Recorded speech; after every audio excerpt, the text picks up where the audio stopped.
You have any like vices, like classic cars, anything like that? I do love classic cars. Oh, Absolutely. here we go. You got me on that one. Yeah, I've got a. Well, John, you are the co-CEO of HRBench. What do we have to do to get you promoted to CEO? Like, what's going on there? I love the mission statement there, right? Because like so much of our lives are wrapped up in our work, and like HRBench is really improving that employee experience just through the HR tech. Yeah, exactly. So I've been at this sort of intersection of tech, HR tech, and data my entire career.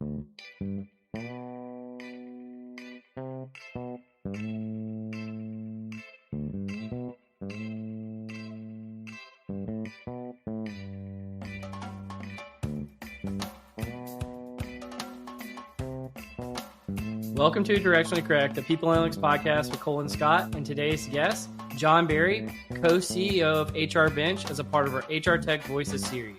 Hey, Directionally Correct fans. If you're looking to stay connected to the podcast, make sure to subscribe to our Substack newsletter, watch our videos on YouTube, or listen to the podcast on your app of choice.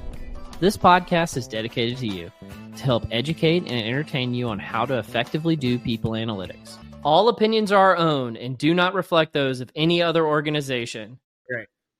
I think of the Wolf of Wall Street, where I think it's Matthew McConaughey's character. He's like, no one knows. Yeah. People are just trying their best. Yeah. That scene, exactly. Totally. Yeah, absolutely. Let's see what we got. Are you an here. investment dude? Like you got things going on out there? I mean, like I kind of sit it and quit it kind of thing. Like I don't really pay attention. Yeah. That keeps me sane. Got your John, beanie John are babies? you? Yeah. Hey guys. John, you much of an investment guy? A little bit. I dabble in a few things. Yeah. Yeah. You strike me as a guy who would dabble in a few things. I think being an entrepreneur, you're always sort of you have a little bit of an investment mindset going on. And it's fun. I mean, I've been involved in a lot of different startups, investing in companies, lots of different types of things. Yeah. I enjoy it. You have any like vices, like classic cars, anything like that? I do love classic cars. Oh, Absolutely. here we go. You got me on that one. Yeah. I've got a 1967 Pontiac GTO, convertible that is just a beautiful car. Love it. They definitely don't make them like they used to. How'd you get this? Like is this an auction or like you find it on the side of the road? Like what's going on? This was a thing that growing up, my dad actually had one. Yeah. And I think in his time, everyone around in the 60s, teenagers were buying these muscle cars, right? And so it's just a rare breed, and my dad had one for a little while. He had a few of them when he was younger. They were stolen and things like that, but he had one. He ended up selling it at one point, which is what happens to a lot of these cars, and because they're gaining value right over time. And so I was like, you know what, if I ever get a classic car, that's the kind of car I want. So that's what I ended up doing, and it's great. It's a big boat. It just floats down the road. It's got a massive engine in it. Just super fun car. The nostalgia on cars is like it's really visceral, right? Like my father had an MG when I was a little kid, and I've never owned an MG. It's kind of a shit car, honestly. But whenever I go to a car show, this sort of thing, I'm always drawn to them. They're beautiful cars. They're beautiful cars. Little, a lot of the British cars, the racing cars. There's just all kinds of fun stuff out there. The problem is maintaining these things and getting parts for them and things like that. But that's half the fun of it too. It's just knowing how to sort of work on cars. I actually I've rebuilt a few engines. I've painted cars, rebuilt some transmissions. Yeah, that's awesome. Oh, wow, that's getting serious. Yeah, so you're like a tinkerer, like probably in a variety of aspects. I imagine we'll get into. But are you down in Cape Cod for the summer right now? I am. Yes, we just had a little glancing blow by Hurricane Aaron that just came by last night, but no damage. But yeah, beautiful area down the Cape. What do they over-index on at the Cape up there? I've never been up to the Cape. It feels like it's still like hoity-toity and just like a place they wouldn't let me go to. It's interesting. I mean, there's definitely lots of nice restaurants, obviously beach and things like that. But it's a little bit of a getaway. I mean, it's sort of a thing too, where I grew up outside of Philadelphia, and everyone goes to the shore, right? Yeah. The Jersey Shore. And I moved to Massachusetts in around 2006, and everyone goes to the Cape, and it's just this sort of different world where you can, I don't know, relax, and you're not, I don't know. It's cool. It's nice. And, the opportunity to spend time with family and friends and just actually relax is really huge. So, yeah, I always associate the Cape with the movie Jaws, so it's like fun and relaxation until the shark attacks, right? Exactly. Yeah. That's a thing. There definitely sharks out here. But they're not really, after people. They're after seals. So they're the friendly sharks. Yeah. Well, the neighborhood sharks. Well, John, you are the co-CEO of HRBench. What do we have to do to get you promoted to CEO? Like what's going on there? Actually, I wouldn't have it any other way. I'm actually doing this with a colleague of mine, Jeff Laliberte. Jeff and I have worked together for over 20 years at lots of different companies. We work really well together. Jeff's got more of the sales sort of marketing mindset, and I've got more of the product tech background. And I think the combination of both of us, at the helm is a really solid, strong combination. So we work really well together. We trust each other. It's something I know you can't do in every situation, but with us, it works well. If you've ever seen like the companies that built America on the History Channel, like almost invariably you have these two sort of types leading the company. You got like the product guy that like has strong quality control, and the guy that's like sell. And like you need the two combinations to make it actually work. Yeah, it does. It works, Scott. You're right. Yeah, it works well. They have to not kill each other, Yeah. I mean, like at a certain point, yeah. And I think that's where, again, it's the level of trust of just working together for over 20 years comes from. So, we both know how to work together and how to communicate and just get things done. So Jeff and I also work together as co-founders along with two other colleagues. We started a company called Pay Factors back in 2013. So we've done this. We've done this rodeo before, and it's at this point it's fun. It's fun for us, and so we're always looking at how. I mean, we look at the bigger picture goal here of how do we improve humanity, and I know like that's the goal, not just a goal, the goal, right? And how do we move industries? How do we make big changes? And I think for us, it's fun. It's enjoyable, and so we look to solve big challenges and opportunities. And that's what gets us up in the morning and gets us excited. I love the mission statement there, right? Because like so much of our lives are wrapped up in our work, and like HRBench is really improving that employee experience just through the HR tech. Yeah, exactly. So I've been at this sort of intersection of tech, HR tech, and data my entire career. I've mostly been focused on the compensation side of things. Yeah. And so I've worked at, most of the big companies out there, salary.com, PayScale. I've worked in compensation consulting for 10 years at Aon. Been in the space for quite some time. And there's huge opportunity here to make an impact, not just on compensation, but just HR data in general. And how it's accessed, how it's consumed, how it's used to make strategic decisions. And that's really the sort of that's what sort of started HRBench. Was we realized, hey, compensation is one aspect of this, but all HR data, right? Which I'll get back to in a minute. But we really felt like, hey, there's an opportunity to think differently. The HR world, as you guys probably know, in general is a space where technology is lagging usually, right? It's doesn't, HR doesn't get all the shiny new, tech things usually right out of the gate. It's, and adoption of these things is hard too, right? By the way. And so we've been just focused on, how do we change the mindset? How do we change it to, improving humanity? And so just as an example of this, I just a sort of a validation example. I had someone reach out to me unsolicited on LinkedIn one time. And he said, you don't know who I am.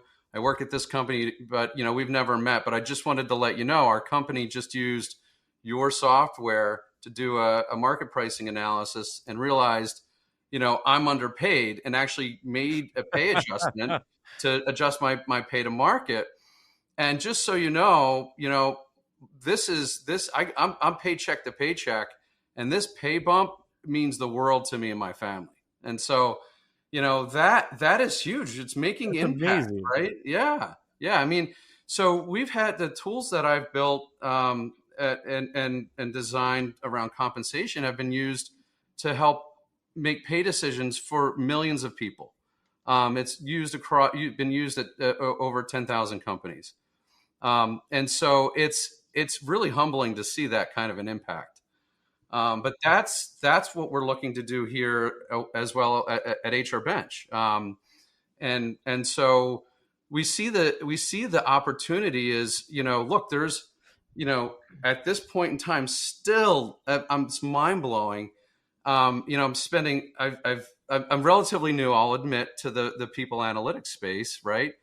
And I've been in it now for, a couple of years. And I've been, researching and learning as much as I can. And I'm just shocked and stunned by how many companies just have, aren't looking at the metrics, don't have access to the metrics, aren't thinking and using data in a strategic way. So it's been an interesting challenge to say, hey, how can we help? How can I help? How can we get you access to data in a way that you haven't had before? And so, what we're doing at HRBench is saying, hey, look, we're integrating with all your disparate HR systems. So out of the box, we're a solution that can, we've got over 80 pre-built integrations with most of the major HR systems out there, HRIS systems, applicant tracking, and so on. And so right out of the gate, we can pull in through API connections and things like that, all of your data into one centralized place, and give you out of the box, best in class metrics and analytics and dashboards, and give you access to this stuff. It's not terribly expensive. It's cheaper than a full-time hire. You don't have to go hire a full team to do this, but you'd be surprised at how many companies just didn't even know the space of people analytics even existed. So it's really kind of cool to see how people analytics is evolving, how this space is really making a big impact. And I know you guys are on the front lines, and a lot of larger enterprise companies are making the investment right in people analytics. But when you take a step down, mid-sized companies don't even know this stuff exists. And there's tens of thousands of them out there. Well, tell me this. I mean, it sounds like you've done some phenomenal work in your career, John, but also what you're doing at HRBench. How do you see what you're doing contributing to good jobs, right? And I think that was something that when we were prepping for this, that you're quite passionate about. And so that got me excited about talking to you today. Yeah, this is a really interesting thing. So I'll give you the backstory on it. So one of our earlier customers was using HRBench, using it to pull in all their disparate sources and actually create dashboards that of all the metrics and analytics that their board was looking for. And so right out of the gate, they were like, "Oh my God, you guys are saving me." You know, I spend 30 hours a quarter trying in Excel crunching metrics for my board meetings. Like I can do it all in HRBench and clicks and saving me over 30 hours a quarter just with that alone, right? And so this one customer, it came to coming out of one board meeting. They came and they said, "Hey, look, we just presented HRBench at our board meeting, right? And our board was blown away. And the board has a couple different PE companies on it. And one of these PE companies is a company called FOW Partners. And FOW Partners is relatively new in the space of investing in future of work, but they're future of work partners. And they came to us and said, "Hey, we love what you're doing. We love these, all the metrics and the trends and all the data that you're doing, but we're also wanting to roll out engagement surveys." And they did a lot of research to create something called the Good Job Score. They did it in partnership with a leading consulting company, and they created this. And basically, what it is, it's essentially it's an engagement survey, right? That is rolled out to the entire employee population. Every employee completes the survey, but it's a set of standard questions that essentially get at is this a good job, right? Does the employee feel like they're engaged? Do they feel like they're in the right role? Are they paid fairly? Are they do they feel like they're under good leadership? And ultimately they're able to correlate sort of this score that they get from completing the survey with positively correlating to financial results. So essentially, we have engaged employees, and they're showing up to work and they're giving it their best. That positively correlates to better financial performance. And so they're linking the two, and it's a really interesting thing. And so they came to us and said, "Hey, can we actually do this Good Jobs Score survey and use the HRBench platform?" And that's where we actually started to launch. We built out a full engagement platform that fully supports the Good Job Score. And you can even look this up. It's really interesting, by the way, because we've got a number of our customers now using this survey.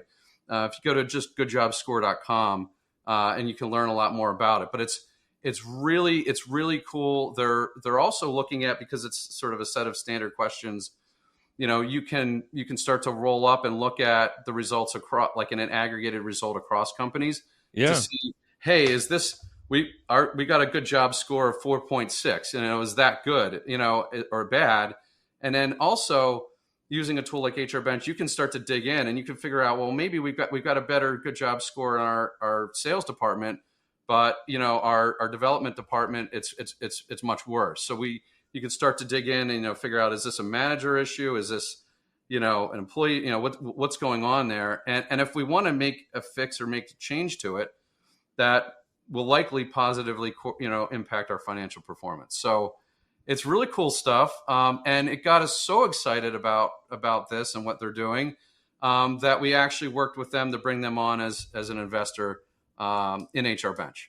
So we brought them in earlier this year, and yeah, it's been great. It's been great. So we're looking at trying to find ways to help companies again find out more about tools like HRBench as a people analytics platform, but also an engagement platform, but also things like the Good Job Score and how this can, by running this, by the way, you can download the questions, you can run the survey yourself, how this will impact your organization. And so just really cool stuff. Again, how can we how can we improve humanity?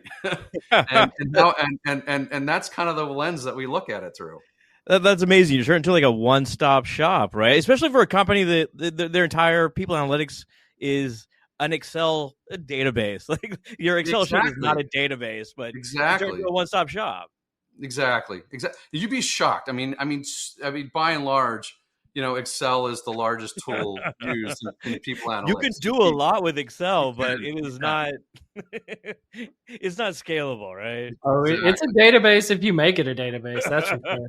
I've seen some wild shit in Excel. I have too. You're right. It's pretty powerful, but you're right. Not scalable, and not everybody's good in Excel, and not everyone's good with manipulating data in Excel, and so that's where we're looking to help, and again, it's mind blowing how many companies just don't know that these types of tools exist. Well, now you're combining not only like the reporting aspect, which is that's important, like to get those figures, but also like now we're like proactively collecting data, the surveys, to get that engagement data.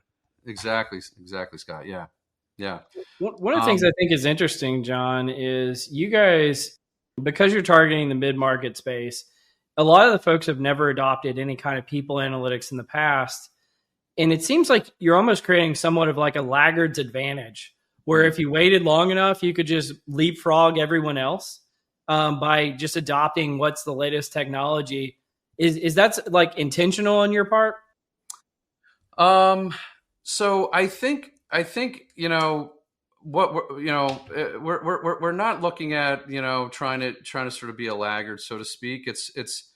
I'm saying the customers that are adopting people analytics in 2025, they actually have the most advantage because they're getting to buy HRBench and then skip all the 10 years of technical debt. All the headaches of the past.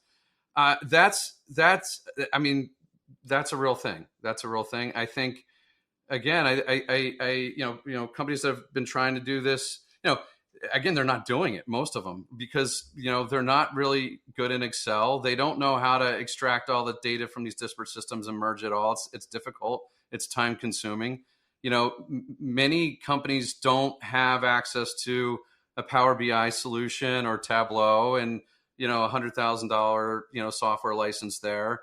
Or their IT department has it, and IT's got other, a whole handful of other priorities, and HR is just not one. Yeah. And so, it's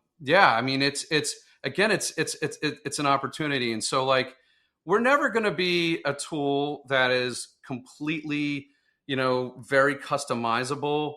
Where you might have a people analytics team in place today, and you might be looking at things specifically your way, and you want dashboards.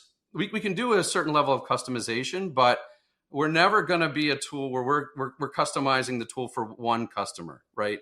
One large enterprise company. We're building a tool that, it's meeting what I call the 80-20 rule. 80% of the needs of most companies out of the box. We're never gonna solve every single challenge out there, but out of the box, you're going to get a really solid solution, and you're not going to have to pay. You're not going to have to pay hundreds of thousands of dollars to do it. It's going to be a lot less than a full-time hire.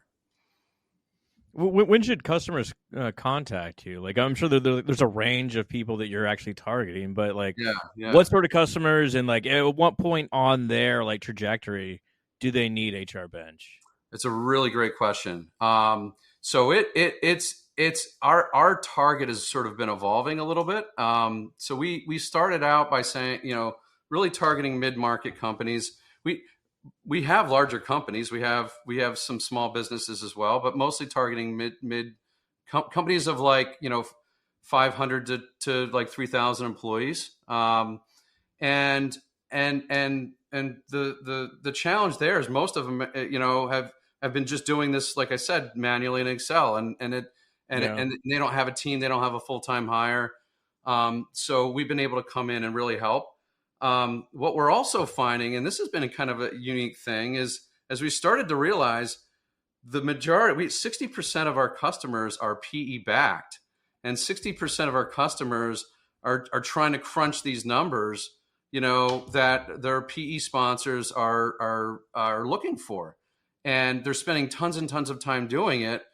And we realized, hey, wait a minute, if you're a company who has a PE sponsor, we can really help you, right? And we can have those dashboards, that most PE companies are looking for, available for you right out of the gate, and we can save you a ton of time. And not only that, like a lot of these, PE companies are looking at all of their portcos and reporting on, lots of different HR metrics for ESG purposes and reporting and things like that. And so, and they're also just trying to get a handle on their portfolio companies. And hey, this one company's it looks like, this one portco might be having a challenge with hiring. Let's dig into the numbers. Or there's a turnover issue over here with this portco. This is where we can help, right? And so it's, we're starting to talk to a lot of PE companies that are like, hey, we want HRBench at all of our portfolio companies. And so that's been a little bit of a unique that works spin on this. Yeah. And so we've been talking to a number of, now there's thousands of PE companies out there. So we've been talking to a lot of PE companies about potentially rolling out, HRBench across their portfolio companies. So there's a need out there, and it's interesting. Again, I feel like while we might be helping companies that may have never, thought, hey, I can't get in, into the people analytics world. I don't have the spend. I don't have the budget. I don't have the expertise. And we can help them with that. We're also helping with this bigger picture with PE companies, and helping them to help their portfolio companies and understanding where there might be potential issues that they can actually help and improve, and bring in, maybe consulting, or bring in their in-house HR expertise to help out within this one organization. So it's a different way of looking at it that we just kind of stumbled upon, and we're seeing a lot of traction there.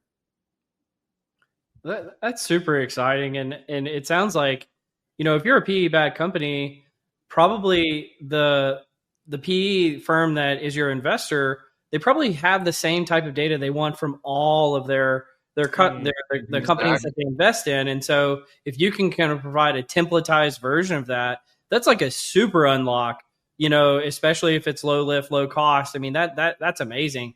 I am curious though, what part of HRBench are you most excited about? And what are kind of some of the new interesting things you have coming down the pike with like product releases and things like that? Great question. So we're looking at, so the way we sort of see it as data is the foundation, right? We built this incredible data layer where we're pulling in all this data right from disparate sources. We're it's all being merged, it's being cleaned and cleansed, and then we're building on top of it analytics, right? We're building on top of it engagement, and by the way, pulling engagement data into this data layer as well. But we see, an area where it's really funny. You would think in today's world it would be something easy to do, but org charts has been an area where companies have just said, look, we need a good org chart solution. We all the solutions out there today just don't have a good way to visualize your org chart. Wait, just basic, not even like anything associated with it. Just like, what does our organization look like? Yeah. That's what they want. Wow. Yeah, I know. I'm blown away by this. So we built out a really awesome org chart view, and it's all visual, but also we're able to pull in all the metrics and analytics into an org chart view as well. So you can see at a manager level, what's the retention under that manager, for example, right? And you can drill in, you can and you can see engagement metrics. You can see what's going on. And then not only that, on top of that, we're layering in new roles and things like that. So we're starting to dip our toe a little bit into sort of some of the workforce planning stuff.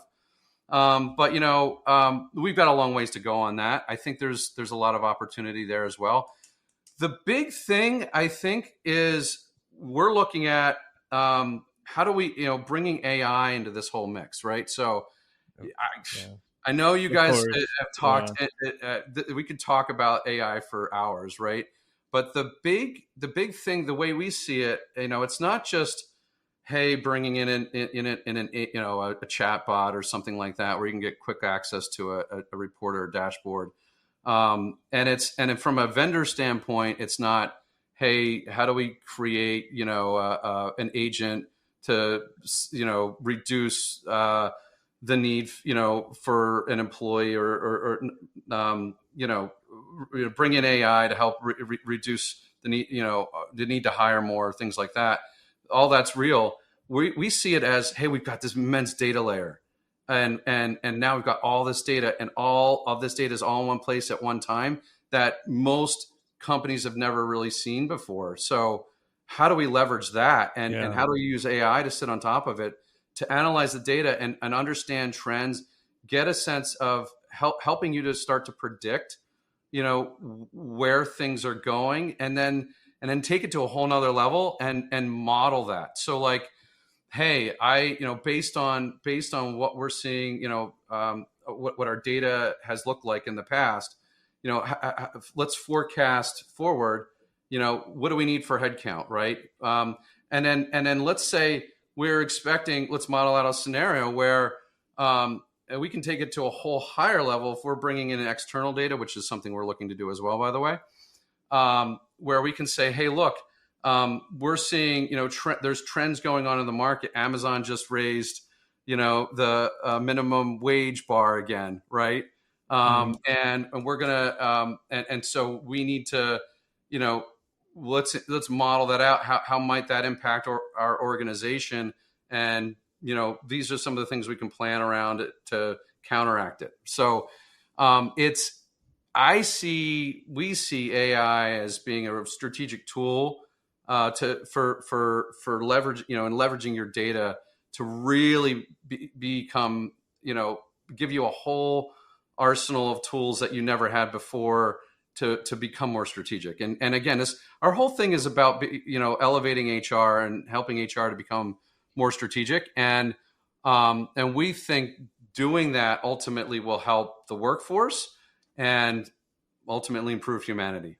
Well, like now you can leverage all that data to get deeper solutions, right? Like once all the data is in the same place, now we can really unleash it, right? Exactly. So Cole, to answer your question, we've got a great new release coming out with a lot of org chart enhancements, things like that. It's really cool and exciting. I don't think either of you have seen the solution, which you guys a demo at some point. But it's really cool stuff that we've never seen before. But then on top of that, all the AI predictive and modeling pieces that we're working out on that will be coming soon is very exciting. Are you going to get a booth at PsyOp or anything like that? That's our main conference. Yeah.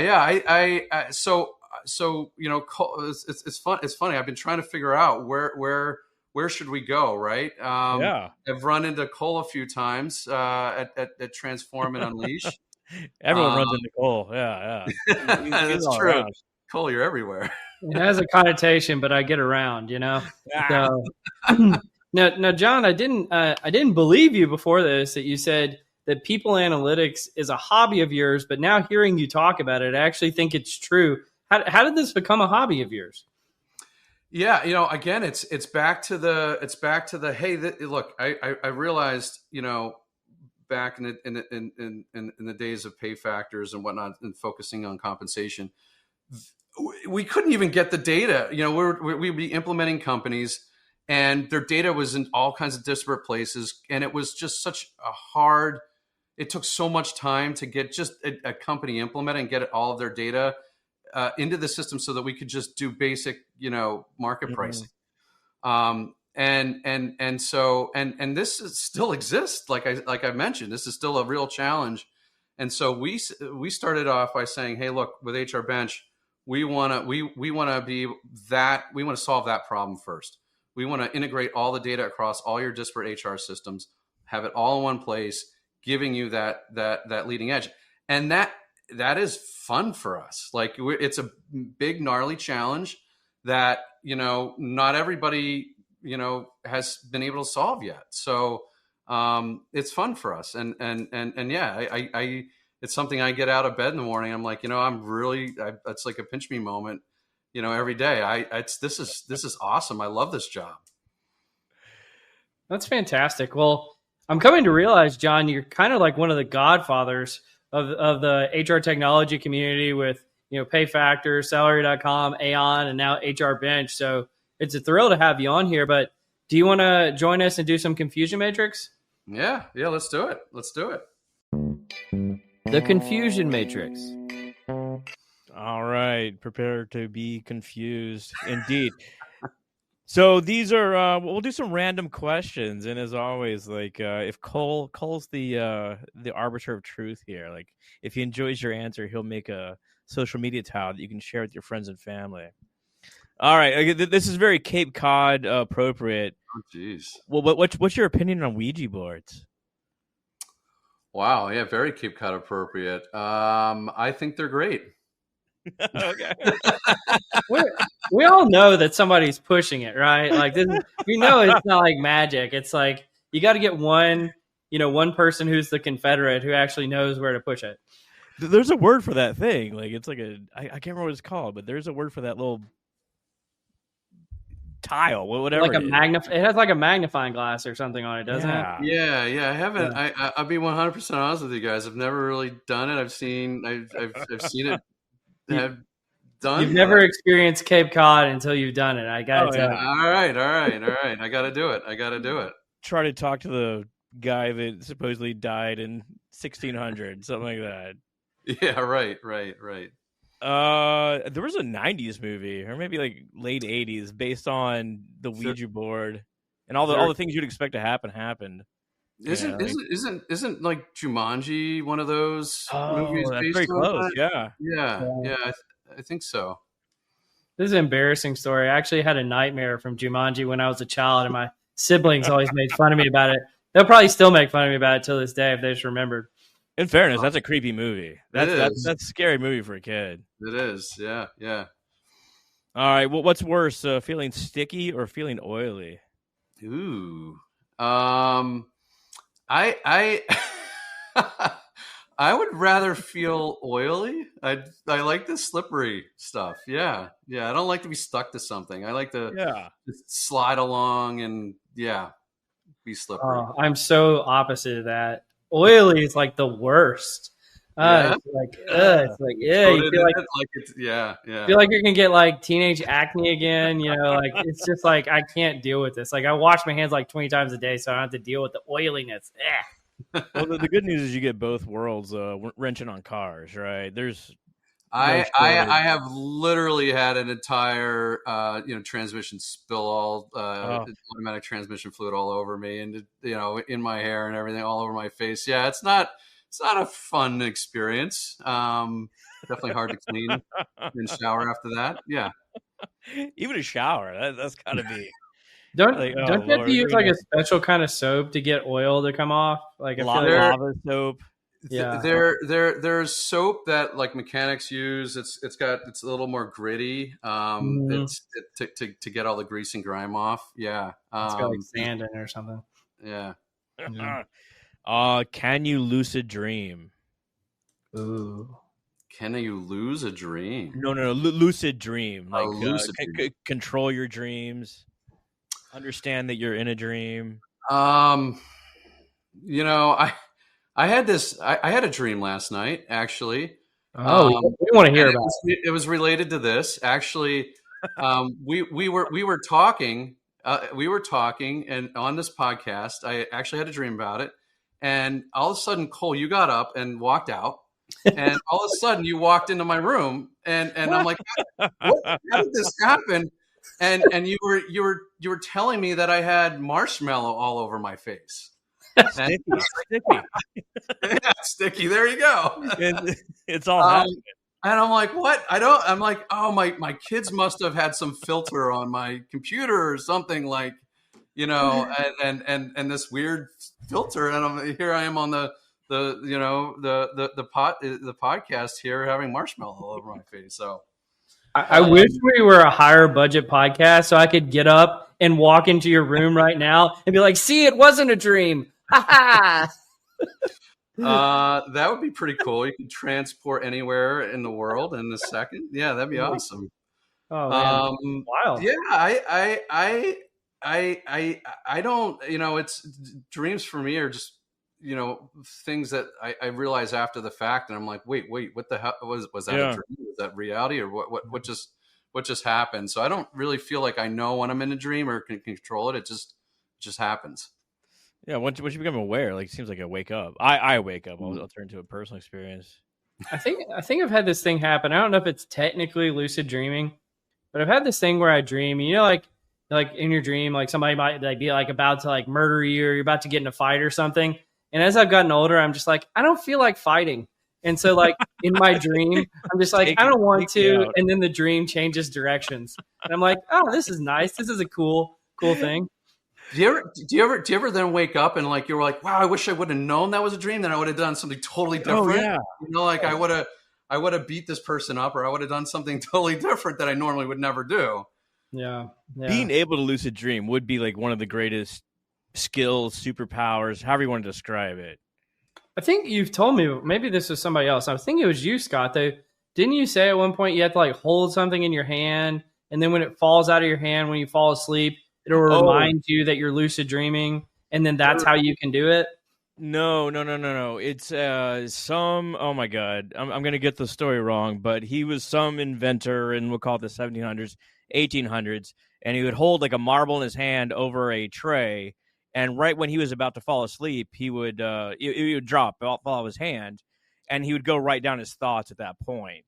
Like it's like an innovative sort of thing. Okay. Right? Like he would have his best ideas at that point. I've heard people will do the lucid dreaming with blinking lights. Like they'll wear like a mask, and it'll have blinking lights in the mask, and that'll tell you in your dream. Like it's not enough to wake you up, but in your dream, if it starts to blink, you're like, oh, I'm dreaming. I do that, but I just grab a glow stick and just pretend I'm in a rave. just pretend. All right. What is your favorite style of house? Do you have a favorite style of house? I just like homes that are just thought through very well. I don't like houses that are, have lots of walls and stuff and they're mazes. I don't think I specifically have a style other than, I've actually owned really old homes. I owned an old farmhouse, which has its own unique challenges. But I've never had like a super modern house, I would say. I don't know that. I don't know that that's exactly my style. I've lived in a few like really old houses myself, and it's a unique sort of situation, and I tend to like it. Yeah, I'm a craftsman guy myself, but I see. Is there that post behind you, Scott? Is that a wood post? What is that? No. I'm in the bowels of a big corporate building. Okay, that's concrete as can be. Oh yeah, that's definitely a load bearing. Yeah, if that thing gives out, I'm in deep trouble. For sure. Yeah. Sure. It's like tried to put okay. It does look more concrete now that I look at it. I thought it was maybe wood with some this sort of scratches on it and stuff. Like it's, but anyway. I have a feeling that they like put like faux shit on it so it looks like it's distressed, like make it look cooler. Yeah. Like they would like a downtown area, like, oh yeah, we're a little gritty but not really. Yeah, a little warehousey but not really. Yeah. We just got this concrete beam. We don't know what to do with it. Like someone definitely took a hammer to the edges, make it look a little roughed up. Yeah, for sure. What's been going on there in that office? Yeah, no doubt. I don't know the right architectural word, Scott, but I do like classical Louisiana style homes. Like that's one thing that me and my wife both like. So we'll be like driving around, we'll see one of those homes, we'll be like, oh, that looks like a Louisiana house. And again, so that's kind of like my fair. I don't know on the inside necessarily if it's like very livable, because I do like on the inside of a home, kind of like John said, I want a very livable home. Yeah. The thing I don't like about like modern homes is I feel like everything's like corners and edges and you're just like going to scrape yourself on it or something. And I want something that's very like rounded and like very like plush. I don't know if that's you the want right word. like a Louisiana plantation where you can wear your seersucker on the porch and like that's your stereotype of me. That is not what I'm talking about. Well, like even like Cape Cod, the Boston area, they have like these like clapboard houses which are just beautiful. Seattle has the same thing. I guess the weather's about the same, right? Yeah, they're clapboard, and then a lot of homes that are along sort of the waters are cedar shingle. They're beautiful. Yeah. Beautiful. They're very classic, very, very beautiful. And yeah, I prefer that, I would say. But just not let the Winchester Mansion where you got like staircases going off into. Oh gosh, you get lost. You get lost. You can play hide and seek for days. I've never actually been. I need to go out to California someday and check out the Winchester Mansion. That was a big thing when I was a kid. Like I the Titanic and the Winchester Mansion. Those are my two like things I thought were gonna be big players when I was an adult. Not so much. Yeah, I don't think you want to go to the Titanic right now with how the submarines. Oh, Deep Seek or whatever it's called. Yeah. No, Titanic's always been an interesting story. Just crazy to think about it. Yeah. There was that documentary that came out a long time ago, but it was so good about when they first discovered it again. Mm-hmm. I don't know. That was like probably the first documentary I ever watched, but it was fantastic. John, I think you actually had most guests were like, yeah, we want to keep the conversation two-way, bring some questions for us, and nobody ever does. And you brought a whole bunch. Do you have anything you want to talk about with us? Well, you guys have been in the space for a while, right? You're experts, and so curious to figure out a couple things. One is to hear about some of your experiences around HR tech. Since we're talking about HR tech here, some things that have gone well, maybe projects that you've been involved with, and maybe some things that could have gone better. I guess just like what's the top one? What was the biggest I don't know. The project that just went sideways and it just was awful. And I guess let's start there. Yeah, I think this is more cold space than mine, really. Yeah, I mean, I was thinking, I don't know if I have much nice to say now. You don't have to name names of vendors or anything. Just to in general, just curious. Has anything gone well? Has anything gone well? Has anything? There you go. I think if I had to paint a trend on it, I would say big implementations, specifically HCM implementations. I've been through a few of them. I've never been through a good one. Right? Mm-hmm. Just never happened. Anybody who promises you it's going to go well, it's probably not going to go well. It's probably going to cost twice as much as you think. It's probably going to take twice as long. You're going to be twice as many problems as you think you're going to have. That's kind of my general rule of it. I would say more niche implementations. That's where you can get into having something that's really cool and life-changing, right? And so I would say if you can do something that has a very discrete business problem that it's going to solve, in the talent space and the recruiting space and the analytics space, whatever it may be, and you have a very niche solution that can solve that one thing. I'll give, I don't even know if they exist anymore, so I don't mind talking about them. That there was this company that I worked with early in my career that all they did was they were a tack-on to an applicant tracking system that enabled you to do pre-hire assessments that were customized to the organization. And on the back end, it had automatic adverse impact calculations and things like that. And it was just really neat. And it was super workable. And it worked 100% every time. And when you wanted to make a adjustment to the minimum qualifications, you would adjust it and it just worked. And I was like, this is fantastic. And that was early in my career. So I thought every piece of HR technology was like that. And I was like, yeah, let's go do this somewhere else. And it's not like that most of the time. So if you can find, if HRBench is like that, by the way, if you can find somebody like HRBench, love them, hold on to them, keep them, because it's more of a rarity than not. That's what I hear a lot. So we do spend a lot of time trying to make sure, the implementation is smooth and easy and it doesn't It's not distracting. It's not this huge internal project that's consuming tons of resources and people across departments and things like that. So that's interesting. That's good to hear. Where do you think, if you guys are to look into a crystal ball and look 3 years down the road, you guys, eyes and ears like all over people analytics space, where do you think this is going in the next 3 to 5 years? What are some of the things that, might, how's this landscape changing? Is it changing? Where do you guys think we're all going? What do you think, Scott?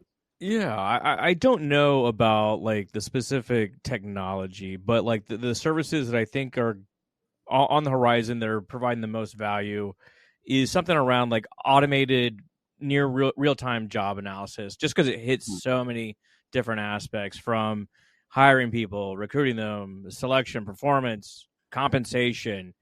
It's a tough problem. It's kind of the holy grail of IO psychology, and I think we're getting really close to it. Yeah. And we're going to have to, just because like jobs are going to change so rapidly, so quickly. Even 50% guesses are going to be better. Directionally correct sort of things are going to be better than nothing, right? Yeah. That's the sort of thing I think would be great.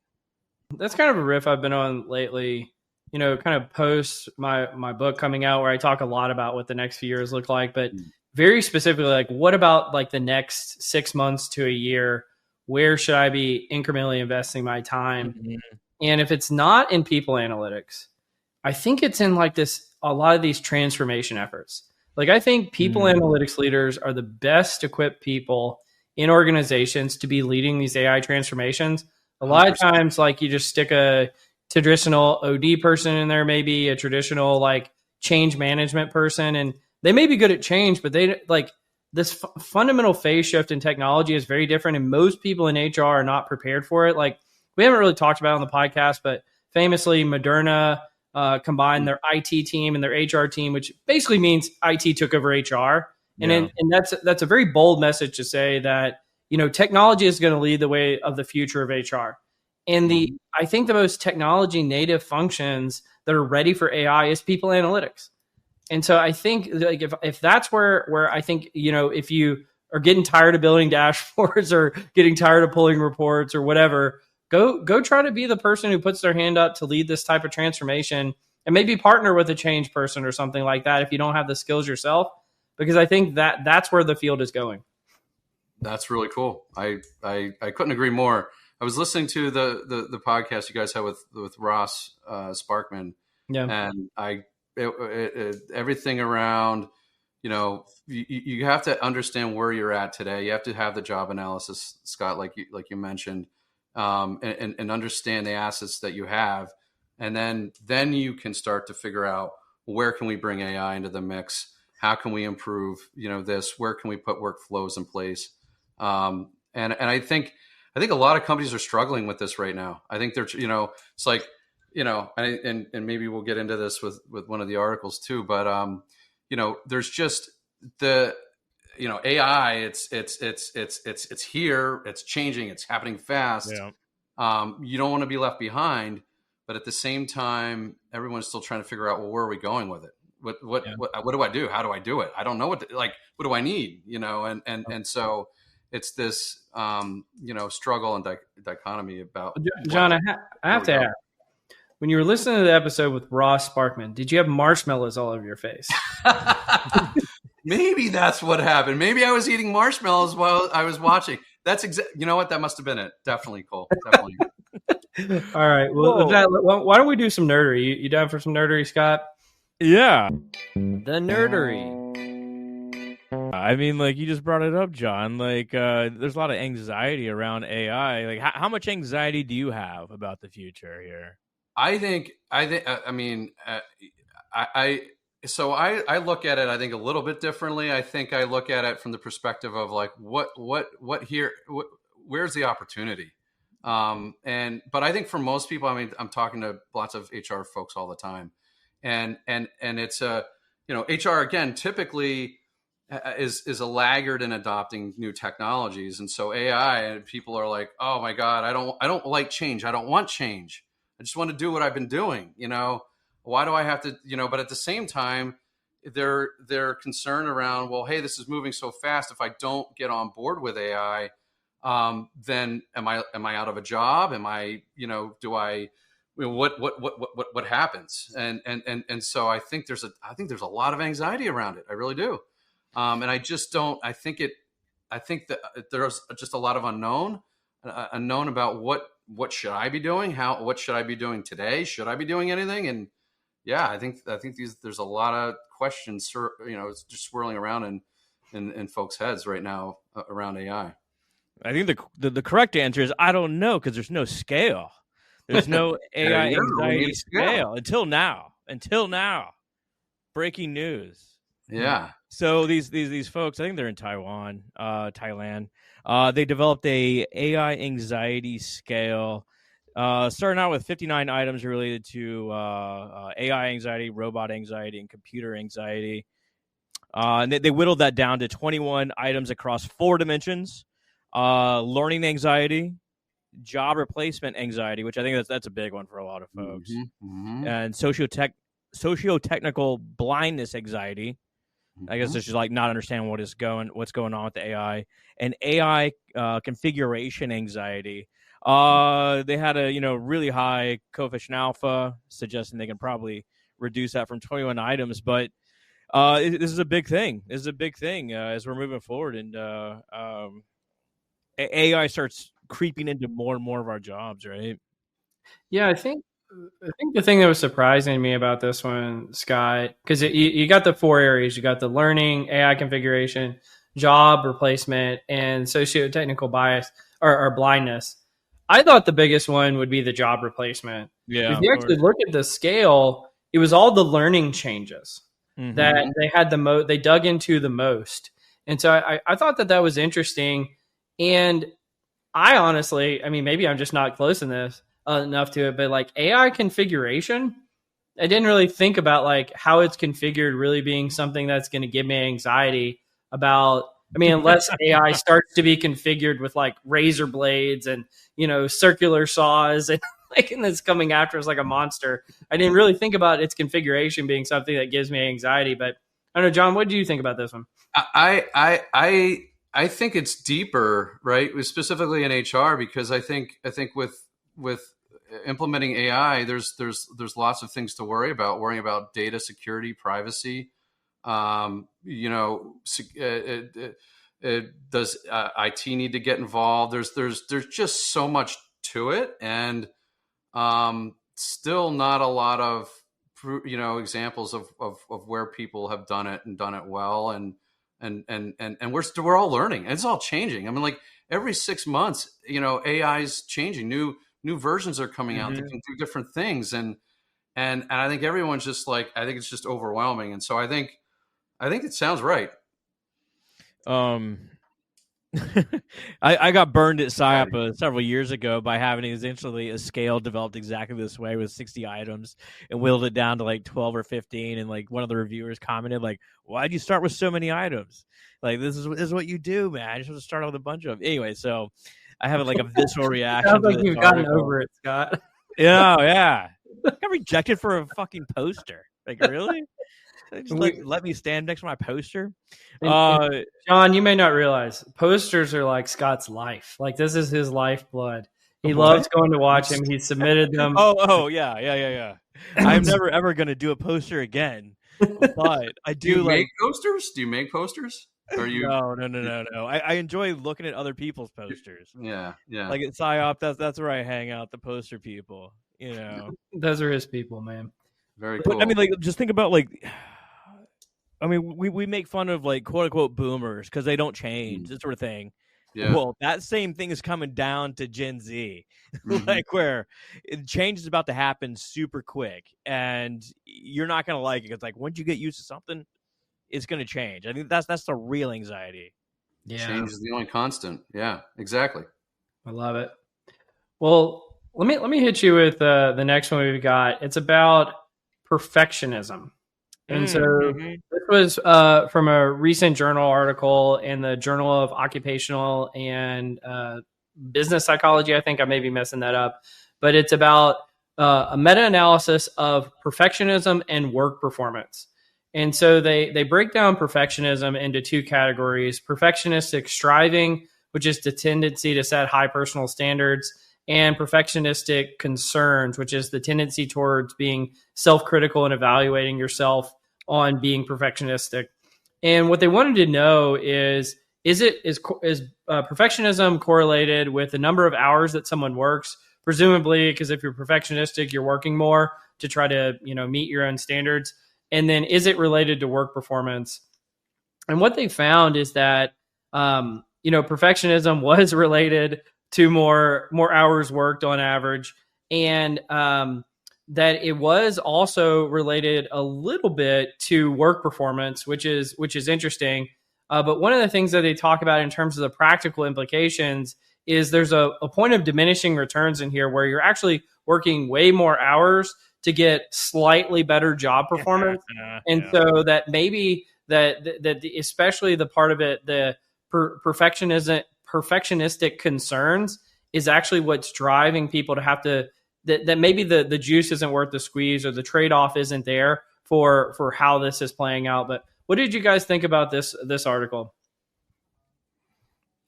I think it's really interesting, and I think this is a struggle I personally have run into in my life, in my experience. It's in the world of building a product, right? You want it to be the best it can be. You want it to be great. I personally have a level of perfectionism that I want to make sure, somebody's going to be using this, and it's got to work well. It's got to look nice. It's got to be easy, intuitive. But at the same time, this has been a challenge in building products. If you keep trying to, make sure every little thing is perfect, you will never get it out. You'll never release it. You'll never be successful. You reach a diminishing returns at some point. So in the product world, it's actually, I don't know if you guys have heard of MVP, not most valuable player, but it's a minimum viable product. Yeah. And the concept is just get something to the point where it's adding a little bit of incremental value, release it, get feedback, tweak it, make it better. And so it's more of a, that's what I sort of live by now, but I've been there. And I think most people have, trying to figure out what's that point where something is just good enough. And I've done a good enough job where it's going to help, it's going to add value, but it's not, I'm not spending another, couple months trying to perfect it and never getting it out. This is where you need the co-CEO system, right? You got the one guy that's like, I am all about quality, and the other one says like, no, we need to make money. You're right, actually, Scott. You're dead on that one. I was watching a documentary about the guy from Philips, the electronic manufacturer. He invented the cassette tape, and his problem was he couldn't get the cassette tape, the actual tape, magnetic tape, good enough quality to release. And eventually, the head of Philips no, we're going to market. I don't care. And they went off to Sony, and the same guy invented the freaking CD, the CD player. Yeah. But what I find interesting about this article is that striving for personal perfection is related to performance, performance-related outcomes, but meeting other people's expectations is not. Yeah. So it's almost like personal standards related to performance, trying to scurry and meet these other things, not so much. And there's all sorts of intrinsic, extrinsic sort of arguments that we can make there. Mm-hmm. But to your point, John, at some point you just got to put it down, be okay, we have something good enough, we will fix it later. We got to get something out the door. Right. I think it was Guy Kawasaki said winners ship, losers sit, something like that. Yeah, I mean, there was a very slight negative correlation between caring about other people's concerns and actual performance, which I thought was pretty interesting. Especially typical wisdom is care what other people say, but I think that was an interesting component. But I will say I'm a big fan of MVP concept. I've been watching a lot of Hard Knocks, and Josh Allen was the MVP of the Buffalo Bills. So, I'm a big fan of that concept. Absolutely. Yeah. Yeah. It's a tough one. It's a tough one to get right. Yeah. Well, I mean, just going on tangents of minimum viable products, having that set standard of what you're going to deliver is critical, because I've been involved in different dashboards, and you get freaking scope creep like crazy. Add that, add this. my why? gosh. That's not what you want in the first place. Now, everything gets delayed, and there's the more data you add, the more chances things can go wrong, and holes in security. Everything can happen when you start adding things onto it. Exactly.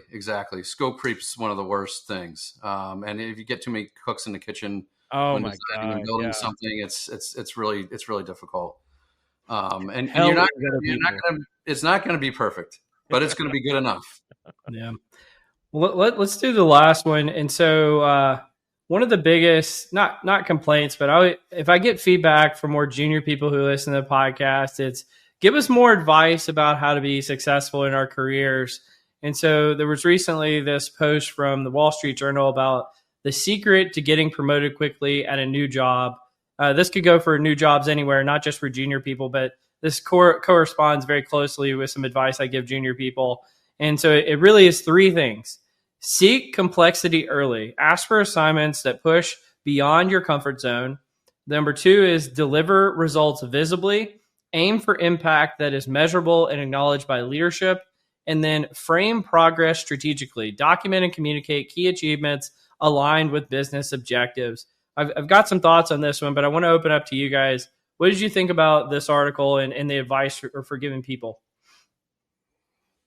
I thought it was really good. I've done a few of those myself. In my career, I'd add another bullet. I'd say fake it till you make it, as a little piece of advice. But no, seriously. I mean, I think if you want a promotion, show your value, right?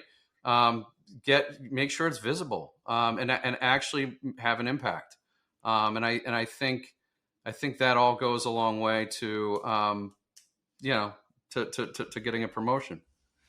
As a leader or a coworker, even you're looking for someone that will help you run through a brick wall, right? Just someone that's highly motivated, even if they're not, to your point, John, fake it till you make it. Someone that's trying, someone that's out there doing sort of things.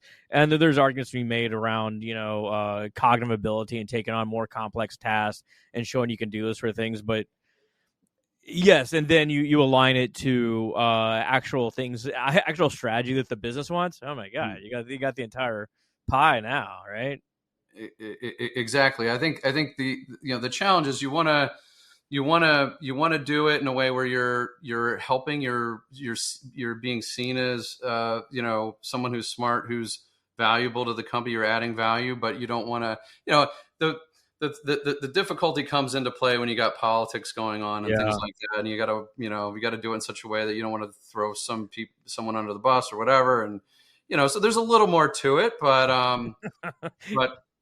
I used to work with someone, and his theory was do one big thing a year and then just talk about the rest of the year, and he didn't do shit the rest of the time, just talk about what he did, and what you did wasn't even that big. Jesus Christ, man.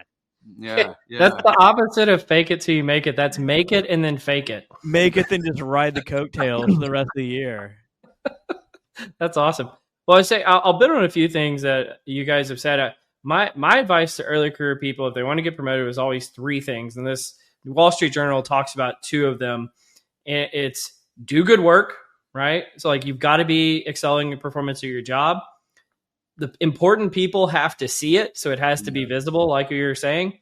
And then it's what people say about you when you're not around in meetings that matter, right? And that's kind of John, to your point, the politics of the situation is calibration sessions happen when you're not there, right? Mm-hmm. And so it's got to be what are the important people saying about you when you're not around?